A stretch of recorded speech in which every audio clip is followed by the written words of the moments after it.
webinar Pendidikan Islam bersama Madrasah Sanawiyah Negeri 20 melalui Zoom meeting dalam satu acara peringatan Isra Mi'raj Nabi Muhammad Shallallahu Alaihi Wasallam dengan tema mewujudkan spirit Isra Mi'raj sebagai motivasi menjadi ihsan muda yang bertakwa, kreatif, dan inovatif, yang kali ini akan disampaikan oleh narasumber sekaligus penceramah dan tausiah agama yang memberikan semangat dan pencerahan untuk kita semua.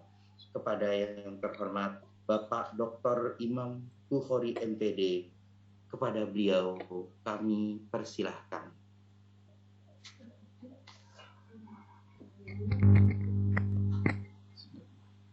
Assalamualaikum warahmatullahi wabarakatuh. Waalaikumsalam warahmatullahi wabarakatuh. Warahmatullahi wabarakatuh. Bismillah, alhamdulillahil qail. Subhanalladzi asra bi'abdihi lailam minal masjidil haram ilal masjidil aqsal ladzi barakna haulah linuriyahu min ayatina innahu was-sami'ul basir. Asyhadu an la ilaha illallah wahdahu la syarikalah wa asyhadu anna sayyidana Muhammadan abduhu wa rasuluh. Allahumma salli wa sallim wa barik ala sayyidina Muhammad wa ala alihi wa sahbihi ajma'in. Amma ba'd, fala haula wala quwwata illa billahil aliyyil azim. Yang sama-sama kita hormati Ibu Kepala Madrasah, sahabat saya, alhamdulillah kelihatan sehat sekali, Ibu Dr. Rangga Hajah Mulyaningsih MPD.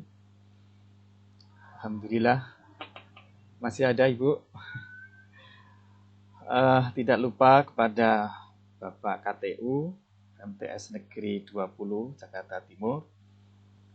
Wabil khusus ini para narasumber alumni yang sudah pengalaman luar biasa. Ada Bapak Ahmad Muttaqin, Ahmad Taufik, Mbak Khilyatul Fadila, ada Intania Wahyuni, ada semuanya. Alhamdulillah ketemu dengan orang-orang hebat, alumni MTS Negeri 20 ini. Dan tentu wabil khusus anak-anak, adik-adik semua, siswa-siswi peserta didik Madrasah Thanawiyah Negeri 20 Jakarta, para orang tua, para guru, yang semuanya semoga dirahmati oleh Allah Subhanahu wa Ta'ala. Alhamdulillah saya senang sekali dapat bermuajahah dengan semua unsur madrasah, ada kepala, ada pimpinan yang lain, para guru, bahkan ada orang tua, dalam rangka peringatan Isra Mi'raj ini.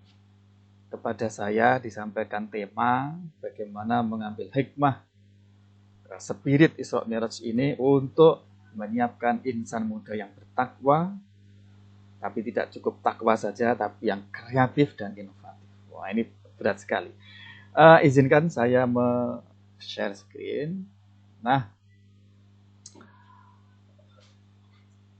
para Bapak, Ibu semua, wabil khusus anak-anak sekalian, perkenalkan dulu, ini saya. Saya dosen di Universitas Nahdlatul Ulama, Universitas Negerinya NU, begitu, yang di Jakarta. Hari-hari saya bekerja di Kementerian Agama. Motto hidup saya adalah bahwa hidup itu ibadah. Artinya apapun yang kita lakukan di dunia ini, bagaimana caranya semuanya diisi, diorientasikan dalam konteks ibadah. Mulai bangun tidur sampai tidur lagi, itu bagaimana cara manage agar semuanya mengandung nilai ibadah yang konsekuensinya nanti mengandung pahala, kira-kira begitu. Nah, para hadirin semuanya, dalam mengambil hikmah ini nanti saya coba akan bicara 3 hal pokok. Yang pertama, saya coba kita diskusikan, saya sampaikan tentang apa dan bagaimana si Isra Mi'raj ini dan konsekuensinya tentu kepada akidah. Tadi berkali-kali disinggung oleh Ibu Kamat, Kepala Madrasah. Akidah. Karena memang benar. Semuanya itu pada ujungnya itu akidah lah yang akan mewarnai dalam cara hidup kita di dunia. Nah, bagaimana hubungan akidah dengan peristiwa Isra Mi'raj ini? Nah, kemudian nanti saya urunkan tentang inti dari Isra Mi'raj itu adalah diperintahkannya sholat. Bagaimana sholat ini kita lakukan untuk membentuk ketakwaan. Sebagaimana tema yang kita lakukan ini. Nah, kemudian kita turunkan, kalau dalam proses pembelajaran sehari-hari, itu kira-kira aktivitas kayak apa ya yang bisa mencerminkan ketakwaan itu melalui implementasi sholat 5 waktu itu, dan kemudian nanti di akhir bagaimana itu nanti membentuk kita menjadi jiwa-jiwa yang berani untuk melakukan kreativitas dan inovasi. Nah, kira-kira itu Bapak Ibu, adik-adik sekalian yang klik okay. Nggak bisa. Baik. Klik lagi ininya. Klik lagi ininya. Gimana? Jelas ya? Ada masalah? Oke. Begini, sahabat-sahabat semua, adik-adik sekalian, bahwa di dalam kita beragama itu ada 2 dimensi yang selalu terkait. Yang pertama ada syariat, gitu. Ada keimanan atau akidah. Ada akidah, ada syariat, ada akhlak. Nah, yang penting lagi itu begini, bahwa syariat Islam, syariat itu ada yang ta'akuli, ada yang ta'abudi. Ta'akuli itu artinya bisa dinalar dengan akal kita. Ada yang ta'abudi. Ta'abudi itu sesuatu perintah syariat yang itu kadang nggak bisa dinalar oleh akal kita. Sehingga tuntunan dari syariat terhadap aturan-aturan yang sifatnya ta'abudi itu kita nggak perlu banyak tanya, pokoknya terima apa anane. Kita disuruh menerima apa adanya, kemudian menjalankan, tidak boleh bertanya kenapa-kenapanya. Itu yang syariat ta'abudi. Misalnya, kenapa sih orang itu wudu, kalau yang batal itu kentut, tapi kok yang dibasuh itu mukanya, itu memang dari begitu. Kenapa sih debu saja kok bisa dipakai untuk bersuci? Itu ya aturan seperti itu ta'abudi. Kadang nggak bisa dinalar oleh kita. Nah, dalam kaitan ini termasuk peristiwa Isra Mi'rajnya Kanjeng Nabi Muhammad SAW itu adalah sesuatu yang ta'abudi, sesuatu yang luar biasa yang kita kadang tidak bisa. Keluar Bu, foto saya tinggal. Maaf. Halo.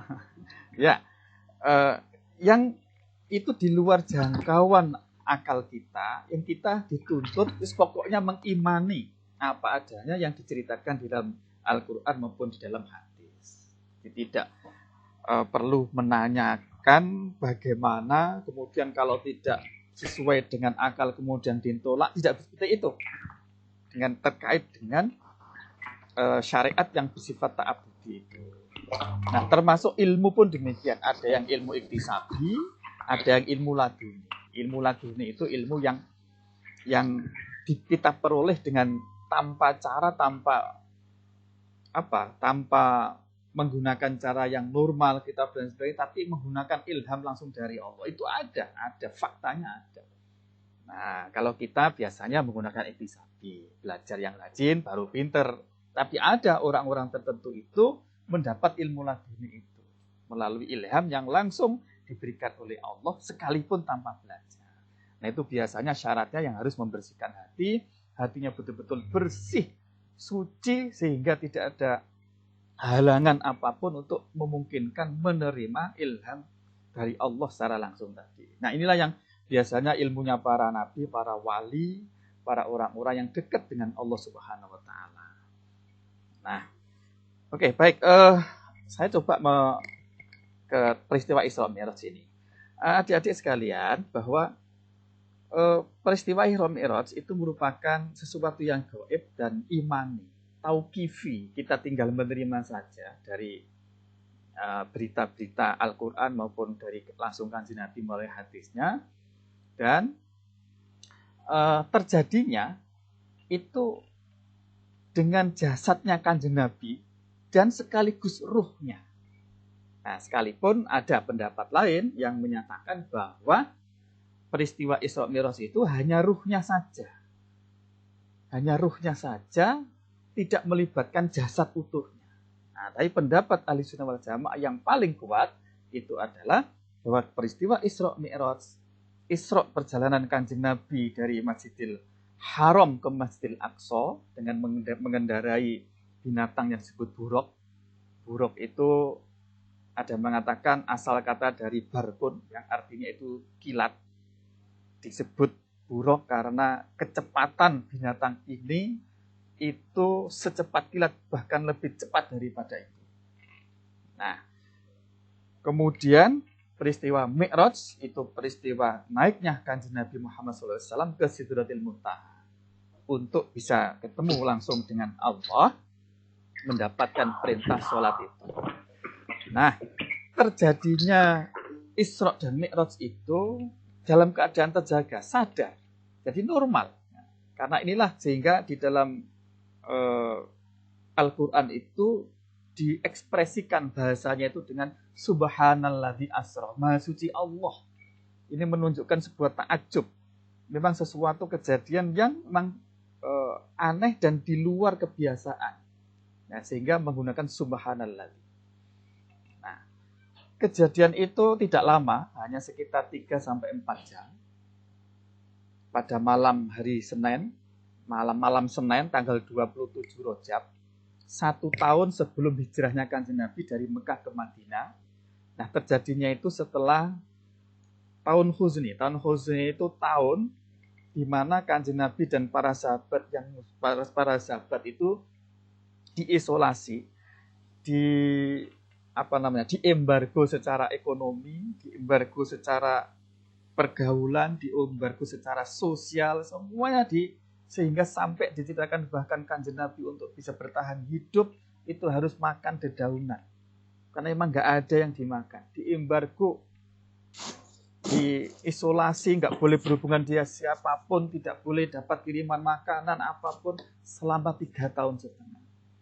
Nah, karena itulah kemudian menurut para ulama, Isra Mi'raj ini dijadikan sebagai hiburan Kanjeng Nabi Muhammad setelah mengalami tahun Huzni. Tahun Huzni yang kemudian disusul dengan meninggalnya istri tercinta beliau yang selama ini mendukung perjuangan Kanjeng Nabi, yaitu Sayyidati Khadijah Al-Kubra, kemudian pamannya dan seterusnya itu. Nah, adik-adik sekalian, ketika Isra Mi'raj itulah Nabi Muhammad SAW secara ruhani itu bertemu dengan para nabi, dipertemukan dengan para nabi yang sudah meninggal itu. Nah, ini pun banyak sekali pendapat tentang bagaimana kejadiannya itu. Tapi yang jelas Kanjeng Nabi dipertemukan secara ruhani dengan para nabi sebelumnya. Kemudian sempat sholat berjamaah, Kanjeng Nabi yang mengimami dan seterusnya di Baitul Maqdis. Pada malam itu, Kanjeng Nabi ketika dipanggil ke Sidratil Muntaha itu, disitulah Kanjeng Nabi menerima kewajiban sholat 5 waktu. Nah, di berbagai hadis diceritakan asalnya itu 50 rakaat, kemudian minta diskon atas saran Kanjeng Nabi Musa, sampai terakhir kemudian kewajiban sholat yang diterima adalah 5 waktu untuk sehari semalam. Nah, di sini terkandung bisa kita ambil sebuah hikmah bahwa untuk diwajibkannya sholat itu Kanjeng Nabi langsung dipanggil oleh Allah untuk bertemu langsung di tempat apa yang disebut dengan Sidratil Muntaha. Namun tempat Sidratul Muntaha ini tempatnya Kanjeng Nabi ya, bukan tempatnya Allah. Karena Allah itu tidak bertempat. Allah itu tidak membutuhkan tempat dan tidak berada di suatu tempat. Ya, kok bisa gini ini saya nyimpan sedikit.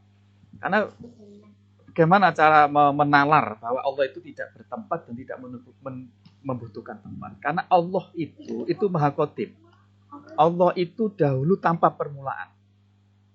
Nah, kemudian pokoknya Allah itu ada sejak nggak bisa dipikirkan kapan mulainya. Karena memang tanpa permulaan. Kemudian Allah berkehendak menciptakan bumi jagat raya seisinya ini. Nah, begitu bumi jagat raya seisinya diciptakan, barulah ada tempat. Ada atas, ada bawah, ada samping, kanan, kiri, ada utara, selatan, timur, barat, itu baru ada. Nah, Allah itu memiliki sifat yang tetap yang tidak pernah mengalami perubahan apapun. Allah sejak dulu ya seperti itu. Setelah diciptakan bumi jagat raya seisinya pun seperti itu. Pertanyaannya, sebelum ada tempat, sebelum ada bumi jagat raya seisinya ini, Allah di mana? Ya tidak ada di tempat. Dan tidak membutuhkan tempat. Nah, sampai sekarang Allah itu seperti itu. Nah, karena itulah keyakinan kita para akidah ahli sunnah wal jamaah, Allah itu tidak bertempat dan tidak membutuhkan tempat karena Allah memang berbeda dengan makhluk. Kalau makhluk butuh tempat, Allah pasti tidak, dan seterusnya. Nah, kalau toh ada ayat Al-Qur'an yang di situ menunjukkan bahwa Allah itu misalkan bertempat di arsy dan sebagainya, maka ayat seperti itu harus ditakwil, harus dimaknai sesuai dengan kebesaran Allah. Nah, tidak boleh merendahkan Allah dengan cara menyamakan Allah dengan makhluknya. Nah, disinilah ada konsep takwil, memaknai sesuatu yang tidak sesuai dengan makna aslinya, tapi dengan makna lain karena ada korena, ada indikasi tertentu yang mengharuskan untuk dimaknai makna lain. Dan itu banyak sekali di Al-Quran maupun hadis yang menggunakan makna-makna majaz seperti itu. Nah, bagaimana kaitan dengan akidah kita? Nah, jadi sekalian, ini terkait dengan kejadian Isra Mi'rajnya Kanjeng Nabi ini, mengimani terhadap Isra dan Mi'raj secara global itu hukumnya wajib. Hukumnya wajib secara global ya, secara global. Secara global itu artinya pokoknya Kanjeng Nabi itu mengalami Isra dan Mi'raj. Adapun caranya bagaimana, dengan ruh apa, dengan badan dan ruhnya, kemudian itu tidak wajib secara detail. Pokoknya kita dituntut iman secara global. Nah, kaifiahnya, caranya itu tidak dituntut tidak ada kewajiban untuk mengetahui secara detail. Nah, mengingkari adanya Isra, perjalanan Kanjeng Nabi dari Masjidil Haram Masjidil Aqsa, itu bisa menyebabkan orang itu menjadi kafir. Kalau ingkar, nggak percaya atau menentang itu. Karena Isra ini jelas disebutkan dalam Al-Quran, dalam hadis, dan dengan ijma' para ulama.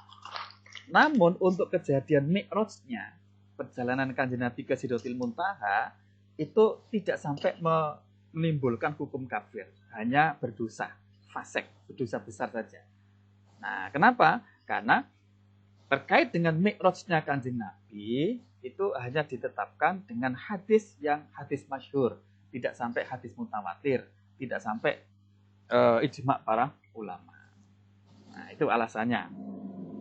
Nah, mengimani bahwa dan wajib juga mengimani bahwa Kanjeng Nabi itu menyampaikan apapun yang terjadi terkait dengan peristiwa Isra Mi'raj itu kepada sahabatnya. Jadi tidak disembunyikan, termasuk kewajiban sholat pun itu disampaikan. Ini kita harus iman. Jadi nggak ada yang disembunyikan oleh Kanjeng Nabi Sallallahu Alaihi Wasallam. Nah, penjelasan ini semuanya jadi sekalian itu bisa dicek di penjelasan di kitab Syarah Nadhom dari Nurul Dolam. Nah, kemudian bagaimana kaitannya dengan perintah 5 waktu ini? Perintah sholat 5 waktu yang kita lakukan selama ini itu menggunakan mekanisme Isra Mi'raj. itu mengandung makna, mengandung sebuah kemuliaan tersendiri terhadap perintah ini. Kalau perintah-perintah lainnya, misalkan sholat, zakat, haji, puasa, itu cukup dengan menggunakan ayat Al-Quran sudah cukup. Tapi untuk sholat, itu Kanjeng Nabi langsung dipanggil oleh Allah, bertemu dengan Allah, kemudian diberi titah untuk menjalankan sholat 5 waktu itu. Nah, tapi tolong jangan dibayangkan ya, bagaimana kejadian bertemunya Kanjeng Nabi dengan Allah itu. Kaifiahnya tidak bisa dibayangkan karena Allah tidak punya bentuk seperti yang kita bayangkan. Apapun yang kita bayangkan tentang Allah, pasti Allah kondisinya tidak seperti yang kita bayangkan. Karena Allah itu berbeda dengan makhluk. Nanti kelak, nanti di akhirat kita bisa sebagai orang mukmin yang baik itu nanti bisa melihat kepada Allah Subhanahu wa taala. Nah, sekali lagi bahwa sholat ini karena begitu pentingnya sehingga Kanjeng Nabi sampai dimi'rajkan untuk bertemu langsung dengan Allah. Nah, yang menggembirakan ada hadis yang mengatakan bahwa as-sholatu mi'rajul mukmin. Sholat itu adalah mi'rajnya orang mukmin. Kalau Kanjeng Nabi dulu untuk menerima perintah sholat 5 waktu, langsung Kanjeng Nabi mi'raj di Sidratil Muntaha. Sidratil Muntaha itu sebuah tempat yang ujung pol, yang dimana di Sidratil Muntaha itu barang yang di atas tidak bisa turun, barang yang di bawah pun tidak bisa naik. Jadi sudah pol di situ. Itu Sidratil Muntaha.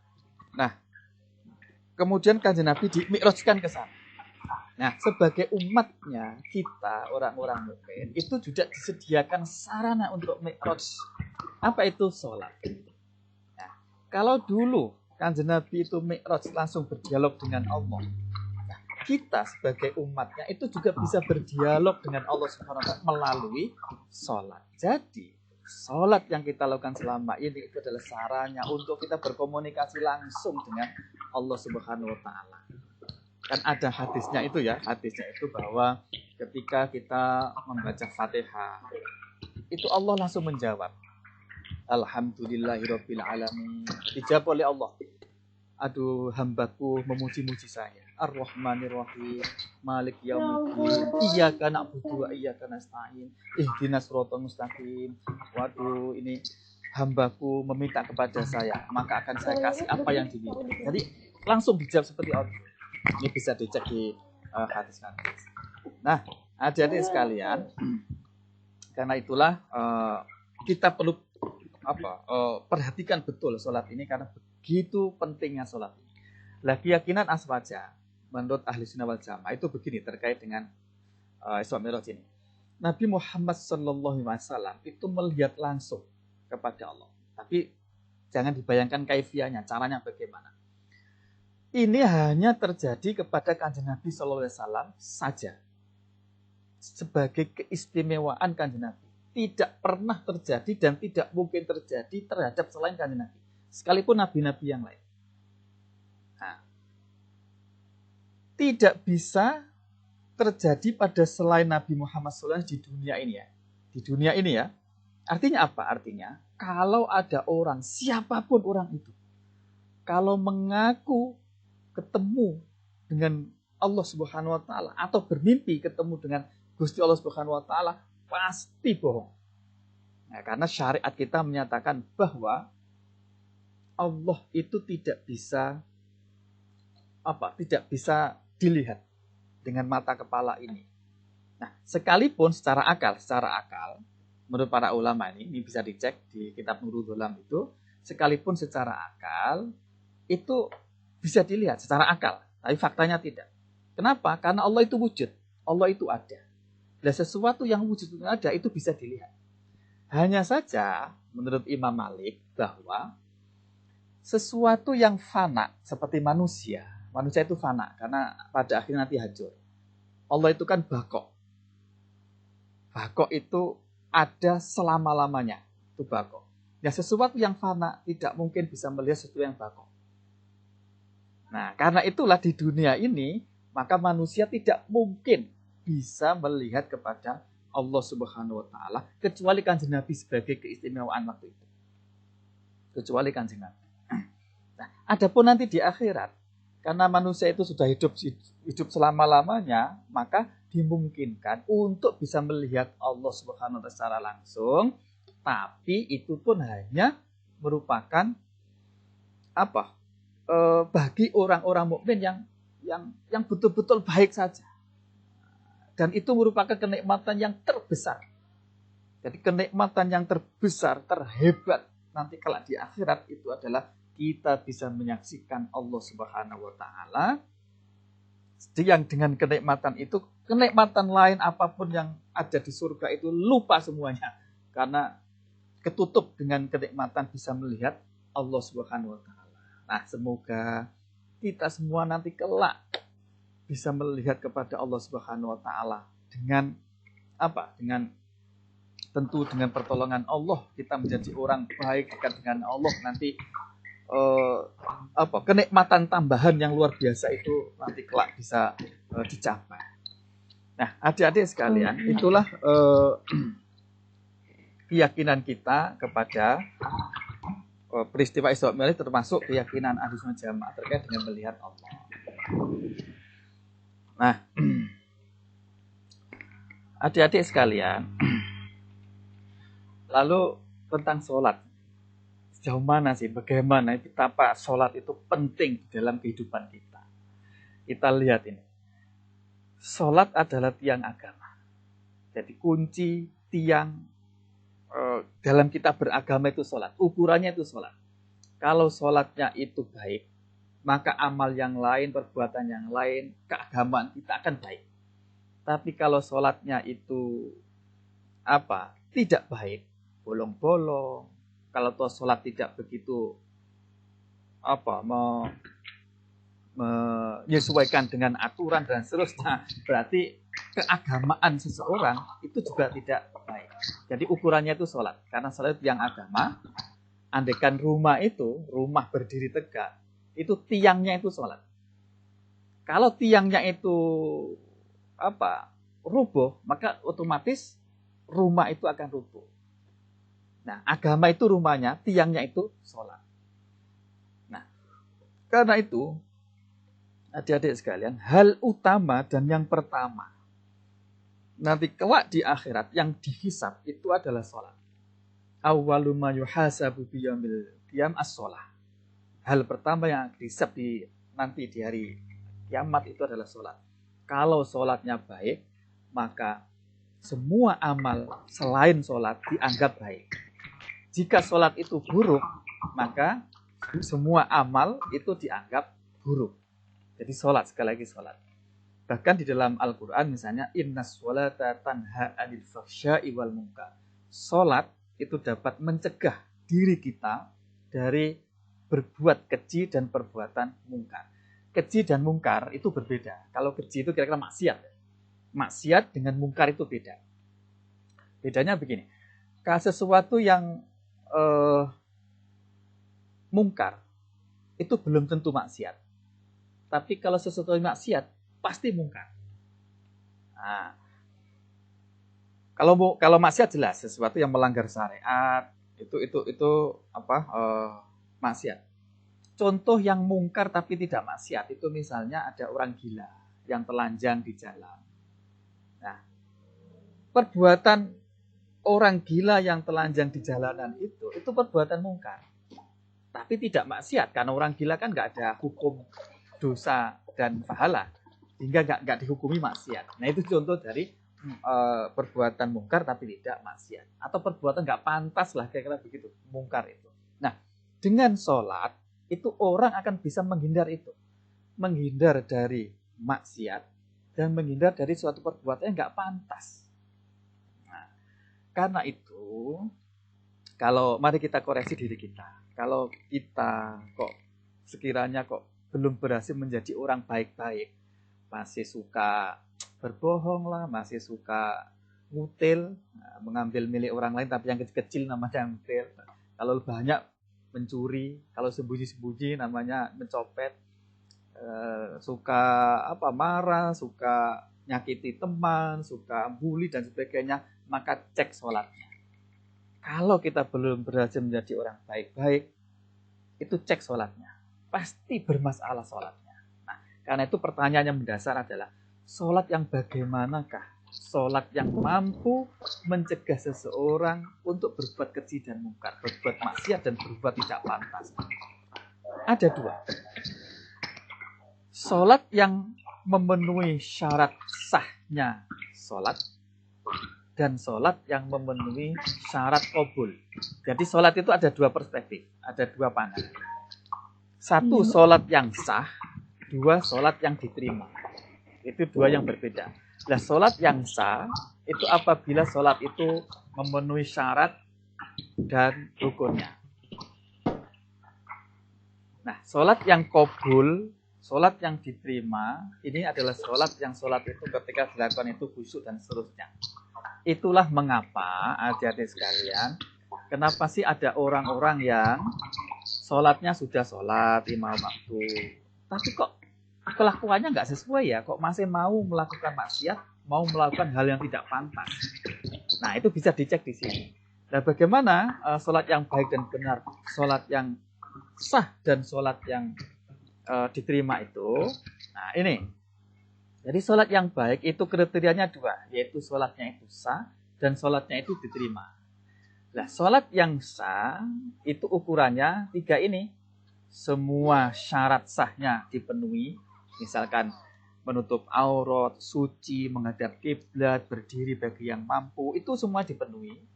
Kemudian rukun-rukunnya dipenuhi, yang ada 13 itu, 17 kalau dirinci. Termasuk tumak ninanya itu ada 17, itu semuanya dipenuhi. Nah, termasuk menjauhi hal-hal yang membatalkan dalam sholat. Asalkan 3 ini dilakukan, berarti sholatnya itu sah.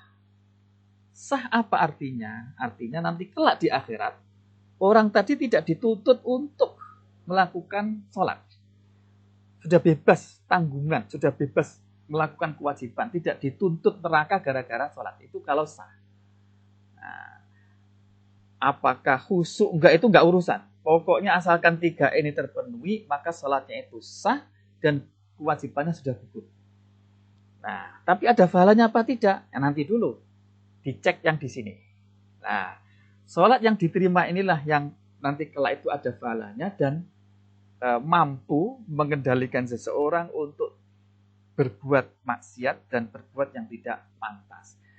Nah, sholat yang qabul, yang diterima, itu ukurannya ini. 1, sholat itu khusyuk. Ini yang paling utama. Khusyuk itu apa? Khusyuk itu konsepnya, ketika kita sholat, hati kita itu juga ikut sholat. Nah, jadi hatinya itu hadir ketika melakukan sholat. Pikirannya, hatinya memikirkan apa yang sedang dilakukan, tidak jalan kemana-mana. Nah, itu. Yang kedua itu ta'akul. Ta'akul artinya dia memahami apa yang sedang diucapkan, menghayati. Ketika Allahu Akbar, ini hatinya Allah Maha Besar, kita semuanya kecil. Nah, karena itulah muncul sikap yang disebut dengan tadarru'. Tadarru' itu merasa hina, merasa rendah, merasa nggak ada apa-apanya di depan Allah. Sehingga kita sampai menempatkan hal yang paling mulia yang kita miliki sejajar dengan kaki yang paling rendah, yaitu ketika sujud. Itu berarti merupakan ekspresi dari pengakuan tadarru' ini. Merasa rendah di hadapan Allah menggunakan sujud itu. Karena itulah di dalam Islam, sujud itu hanya kepada Allah. Sujud selain Allah itu hukumnya murtad, artinya keluar dari Islam. Jadi kalau sengaja sujud kepada selain Allah itu hukumnya murtad. Jadi kalau menghormat siapapun, apapun tidak boleh sampai hormat sampai sujud. Itu menyebabkan murtad. Tapi kalau sampai ruku, menghormatnya sampai ruku itu haram, dosa besar saja. Jadi tidak sampai murtad. Tapi kalau sampai sujud, maka murtad hukumnya. Nah, pertanyaannya yang penting, gimana cara sholat itu agar khusyuk itu bagaimana? Apa yang bisa kita lakukan? Nah, ini adik-adik sekalian, ini tipsnya.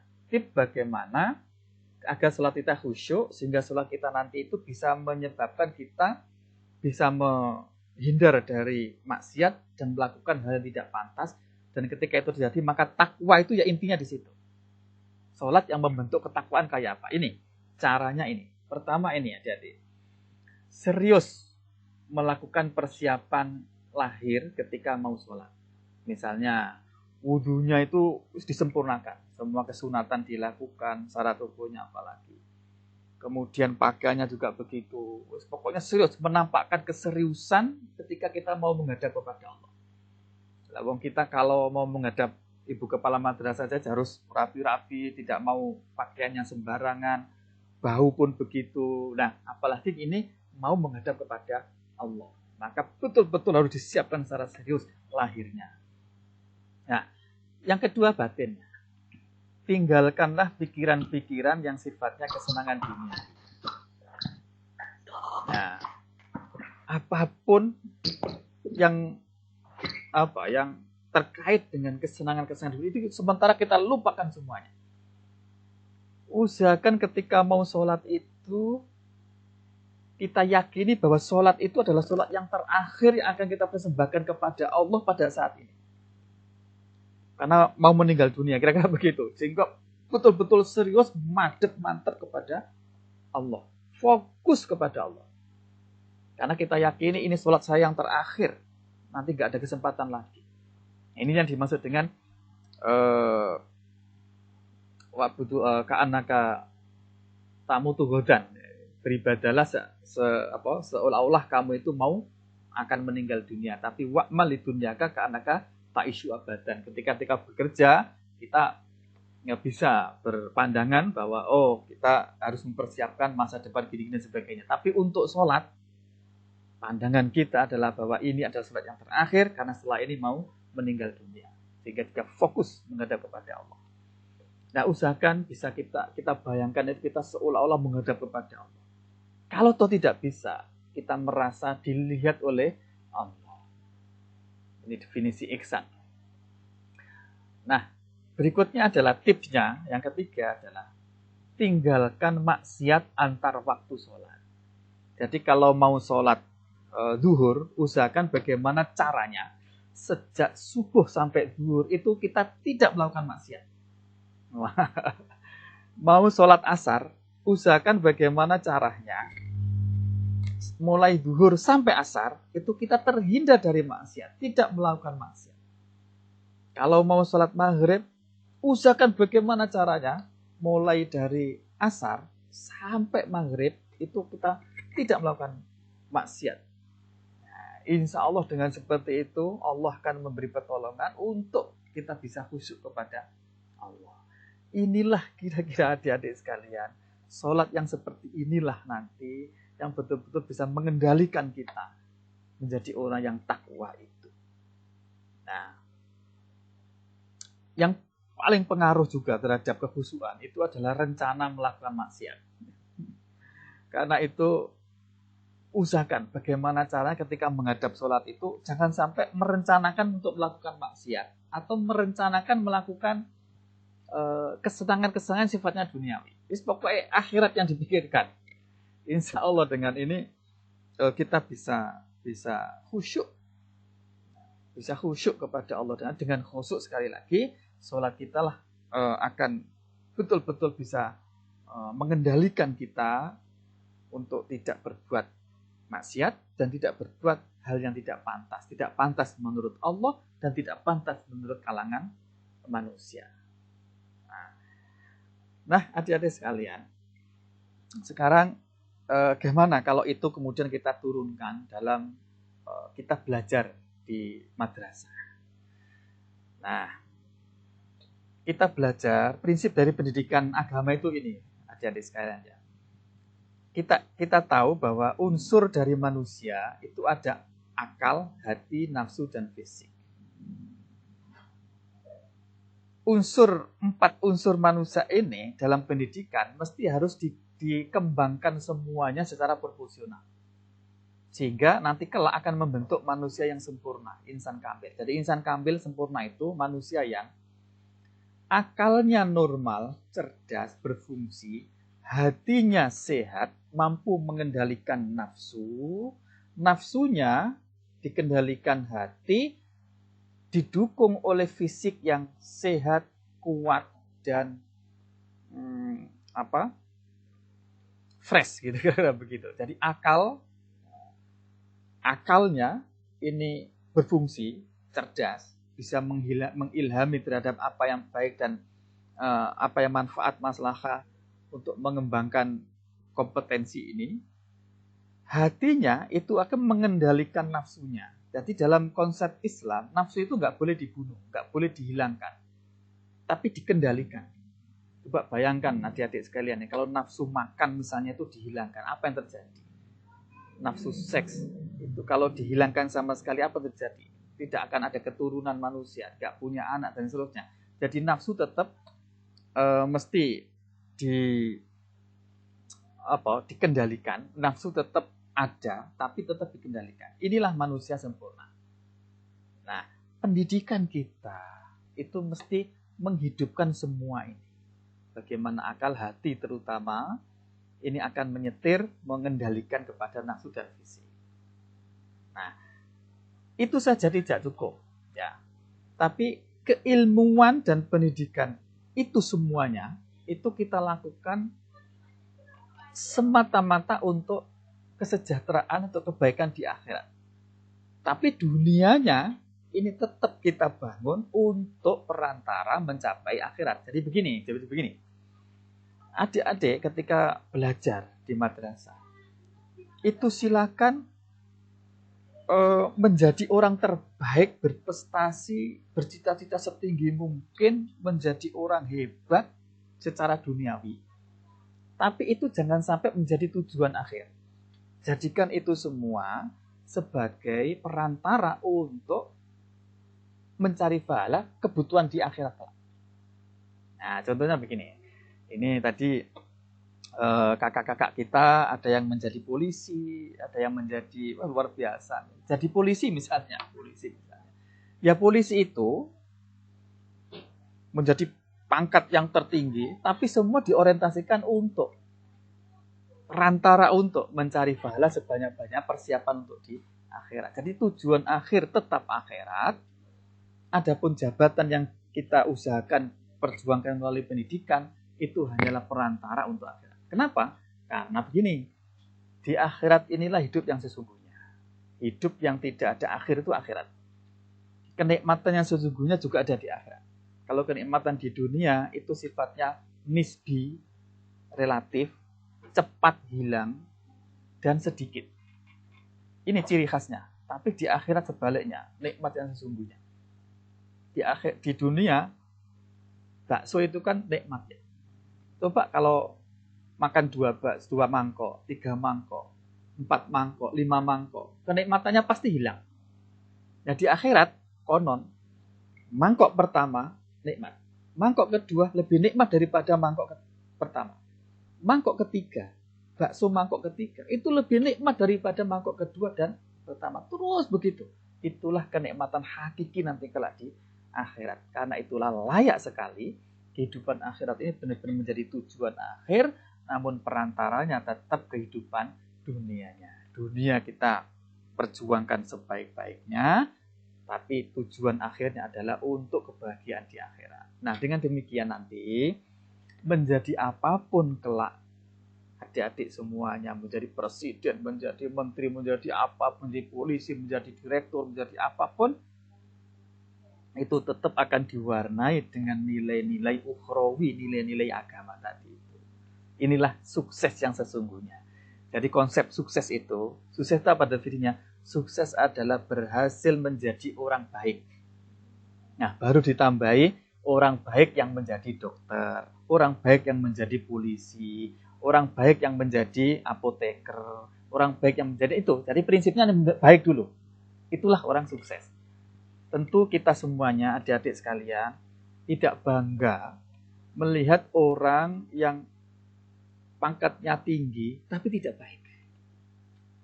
orang hebat tapi berakhir di penjara. Wah, itu tentu bukan sukses. Jadi sukses itu kurang baik, itu yang pertama. Nah, bagaimana itu kita jadikan pedoman untuk belajar kita sehari-hari. Ini ada di sini. Yang pertama, dalam proses belajar kita hari-hari, yang pertama untuk mengimplementasikan nilai-nilai Isra Mi'raj, nilai-nilai sholat, nilai-nilai sholat yang khusyuk dalam proses belajar mengajar. Ini tipsnya. Yang pertama, tata niat. Jangan sampai niat belajar kita itu salah niat. Kalau sampai salah niat, maka rugi serugi-ruginya. Apa maksudnya salah niat? Salah niat artinya belajarnya hanyalah dijadikan perantara untuk menggapai jabatan, kebahagiaan, kekayaan saja, tapi kekayaan dan jabatannya tidak diorientasikan untuk akhirat. Itu berarti salah niat. Jadi boleh belajar diniatkan untuk menjadi sesuatu, tapi sesuatunya ini harus untuk dijadikan perantara untuk akhiratnya. Nah, itu cara menata niat seperti itu. Nah, ini nanti bisa dicek ya di kitab taklim ya, taklim bahwa belajar itu harus betul kepada Allah, menjadi apa tapi perantara untuk akhiratnya. Diniatkan untuk mensyukuri nikmat berupa kecerdasan, berupa kesehatan, berupa akal yang sehat. Itu semuanya, maka setiap niat itu nanti berkonsekuensi, ada pahalanya masing-masing. Ini yang disebut dengan innamal a'malu binniyat wa innamal likulli imri'in ma nawa. Bahwa sesungguhnya ibadah atau tidak itu tergantung kepada niatnya. Dan pahala atau apa yang kita terima tergantung kepada niatnya tadi itu. Kalau niatnya banyak, maka pahalanya banyak. Kalau niatnya satu, ya pahalanya satu. Nah, contoh konkret adik-adik sekalian ya. Adik-adik bersabar mengikuti acara seperti ini. Itu kalau niatnya hanya silaturahim dengan teman-temannya, silaturahim dengan teman-temannya di Zoom, ya dapat pahala silaturahimnya saja. Tapi kalau diniati juga niat untuk menyenangkan kepala madrasah, niat untuk menyenangkan, membahagiakan guru-guru. Kalau saya ikut hadir, tentu guru saya akan senang, akan bahagia. Diniatkan untuk menyenangkan. Niat untuk mensyukuri kesehatan dengan cara mengikuti Zoom seperti ini. Diniatkan untuk mencari ilmu, mencari informasi baru. Itu masing-masing niat, itu agar pahalanya sendiri. Nah, niat-niat seperti inilah perlu ditanamkan ketika kita belajar. Yang kedua, meyakini bahwa belajar itu adalah ibadah. Jangan pernah pisahkan antara aktivitas belajar dengan ibadah. Ibadahnya siswa itu ya dengan cara belajar. Belajarnya siswa itu adalah ibadah yang paling baik.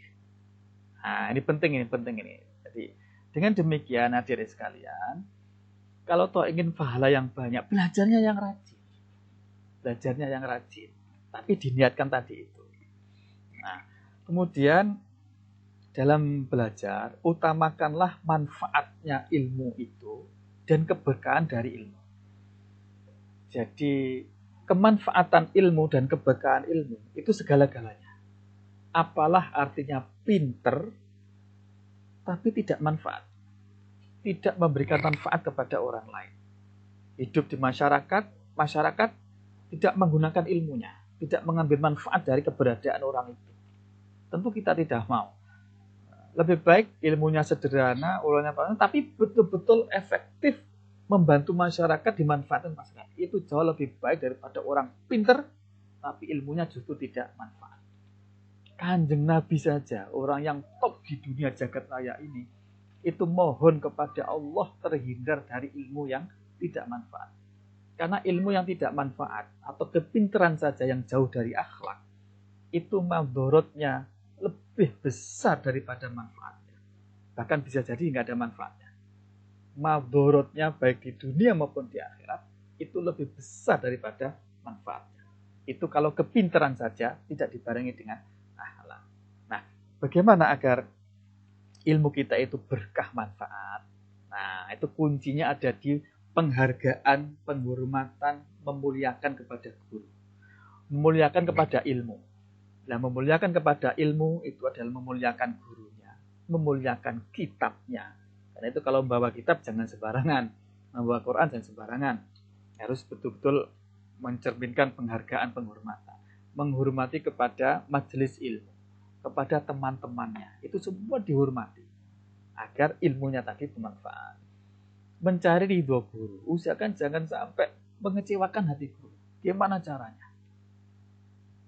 Jangan sampai kecewa. Nah, kemudian bagaimana agar itu bisa memungkinkan?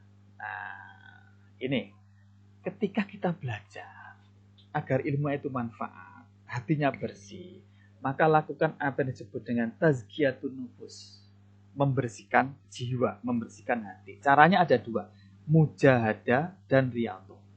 Mujahadah itu artinya melawan, memerangi keinginan nafsu. Jadi hidup itu jangan yang penting senang, jangan yang penting happy, tapi harus betul-betul dipikirkan, diarahkan yang baik, yang terbaik. Bukan yang penting senang, tapi yang penting adalah baik. Dan itu harus diperangi keinginan nafsu itu. Diperangi saja tidak cukup, dilawan saja, tapi harus dilatih. Itu yang diberikan riyadhah, berlatih jiwa. Contoh misalnya, untuk menghilangkan sifat sombong. Cara berlatihnya gimana? Biasakan merendah diri. Biasanya selalu duduk di depan, karena kalau duduk di belakang itu dirinya nggak puas kayak itu. Nah, kemudian dilatih bagaimana caranya bisa menerima dengan lapang dada duduk di belakang. Nah, biasanya kan orang kalau sombong itu kan duduknya mesti maunya di depan terus. Nah, atau jalannya saja harus di depan, nggak mau di belakang teman-temannya. Nah, cara melatihnya itu namanya riyadhah.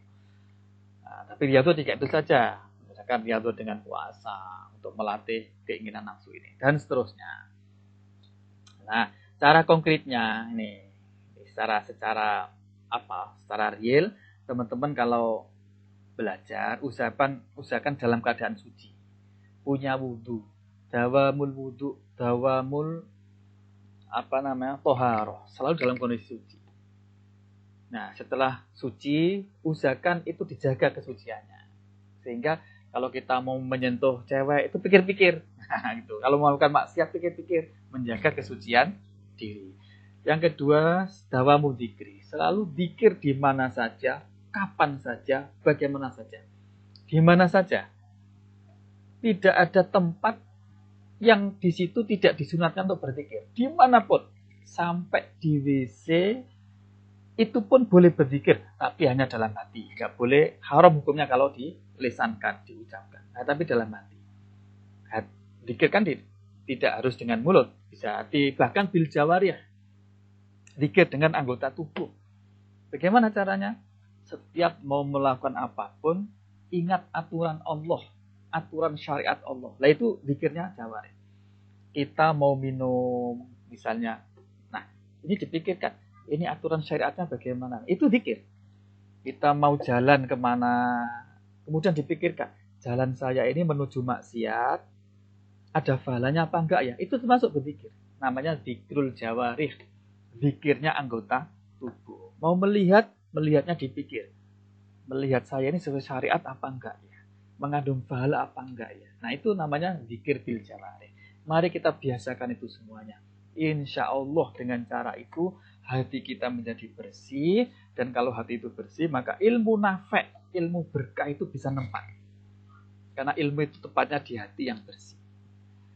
Nah, berikutnya adalah selalu muraqabah. Muraqabah itu apa?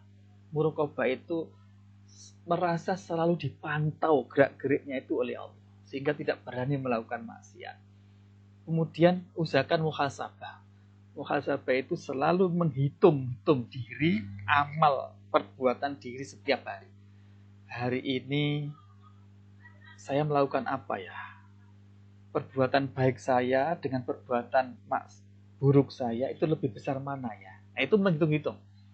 Nah, karena itu tipnya, usahakan misalnya sebelum menjelang tidur, usahakan ya 3-5 menit itu merenung diri. Tadi selama sepanjang hari saya ngelakuin apa ya? Nah, ilmu muhasabah.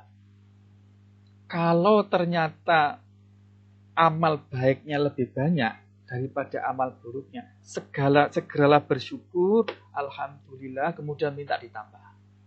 Kalau ternyata amal buruknya mendominasi, mengalahkan amal baiknya, segeralah bertaubat, kemudian berbaca istighfar, dan berjanji untuk besoknya akan saya tebus itu kekurangan saya dengan perbuatan baik. Nah, janji kepada diri sendiri menjelang tidur. Muhasabah. Insya Allah. Ini kalau dilakukan, Masya Allah. Adik-adik semua menjadi orang yang top betul. Itulah sukses dunia akhirat itu. Nah, untuk itu ingat. Ini tipnya ini. Gantungkan cita-cita setinggi mungkin. Cita-cita jangan sampai dibatasi dengan ketidakmampuan. Misalnya begini, saya kan orangnya miskin, bapak saya nggak punya apa-apa, orang tua saya aja jadi. Jangan. Cita-cita itu setinggi mungkin. Jangan dibatasi dengan kekurangan diri, ketidakmampuan diri. Harus direncanakan. Saya ingin jadi ini dan seterusnya. Mulai sejak sekarang. Nah, kalau cita-cita itu tinggi, kalau gagal masih tinggi. Cita-cita jadi presiden, kalau gagal jadi menteri. Cita-cita jadi menteri, kalau gagal jadi dirjen. Cita-cita jadi dirjen, kalau gagal jadi direktur. Dan seterusnya. Jadi maka cita-cita setinggi mungkin. Kenapa? Karena begini, ada kaidah begini. Banyak orang menyesal. Bukan karena tidak mencapai cita-citanya. Banyak orang menyesal karena mencapai cita-citanya yang rendah. Jadi orang menyesal itu banyaknya bukan karena gagal mencapai cita-citanya, tapi karena mencapai cita-citanya yang rendah. Aduh, kenapa saya dulu cita-cita jadi begini, maka saya jadi begini aja gitu. Kenapa saya itu? Karena itu sekali lagi cita-citakan yang tinggi setinggi-tinggi mungkin. Tapi cita-cita tadi itu tetap harus diorientasikan untuk agama, nusa, bangsa, dan keutuhan negara kesatuan Republik Indonesia yang harga mati itu. Saya ulangi, cita-cita setinggi mungkin, tapi harus tetap diorientasikan untuk mengabdi kepada agama. Ini harga mati, ini nggak bisa ditawar. Karena kalau lepas dari agama, nanti di akhiratnya nggak dapat apa-apa. Diorientasikan untuk mengabdi kepada agama, kepada nusa, bangsa, dan NKRI yang harga mati. Jangan sampai kemudian kita menjadi orang hebat, tapi justru aspek agamanya tidak diperhatikan. Malah menjadi masalah di negaranya sendiri. Jadi tetap agama jangan sampai dipisahkan dengan negara. Hidup bernegara, berbangsa, bernegara harus menyatu dengan hidup beragama. Jangan dipisahkan. Nah, yang terakhir, semua tadi itu sholat. Jadikan sholat itu sebagai sebagai instrumen untuk memperbaiki diri tadi. Karena itu, cek sholatnya setiap saat. Setiap sholat ini kita cek. Sudahkah khusyuk? Kenapa ya sholat saya tadi kok nggak khusyuk ya? Itu terus dicek begitu. Inilah menjadi inspirasi utama dalam pertemuan ini. Sholat. Nah, sholat yang baik tadi itu, mari silakan diimak nanti dia. Yang paling akhir, adik-adik sekalian,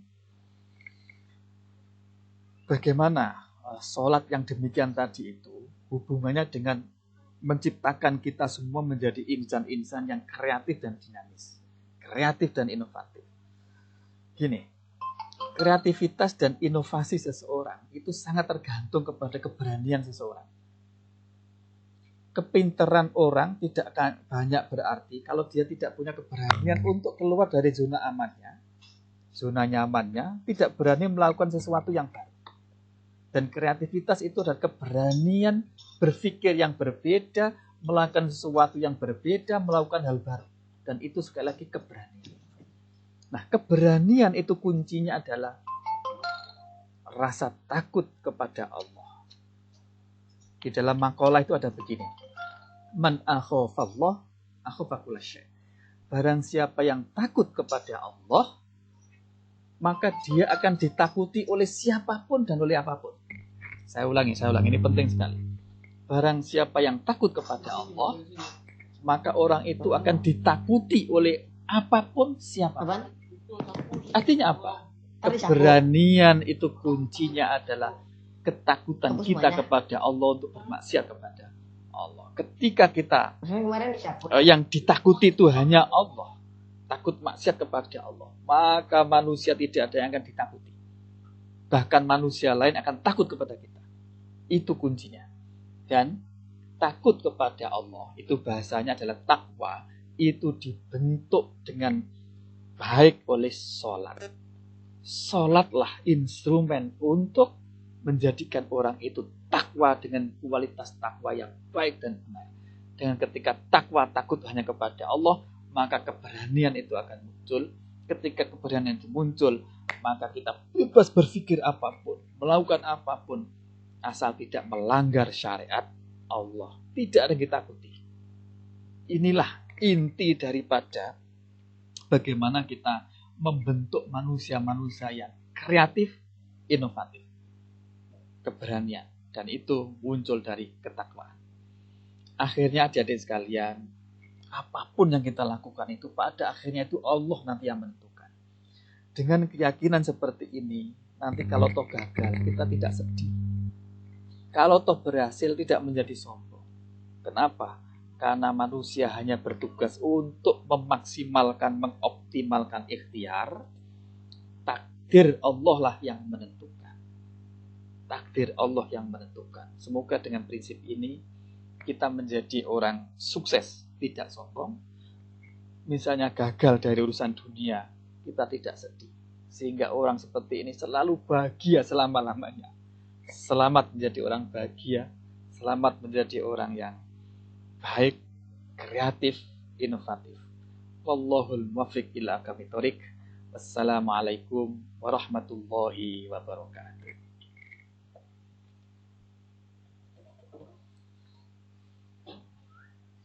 Waalaikumsalam warahmatullahi wabarakatuh.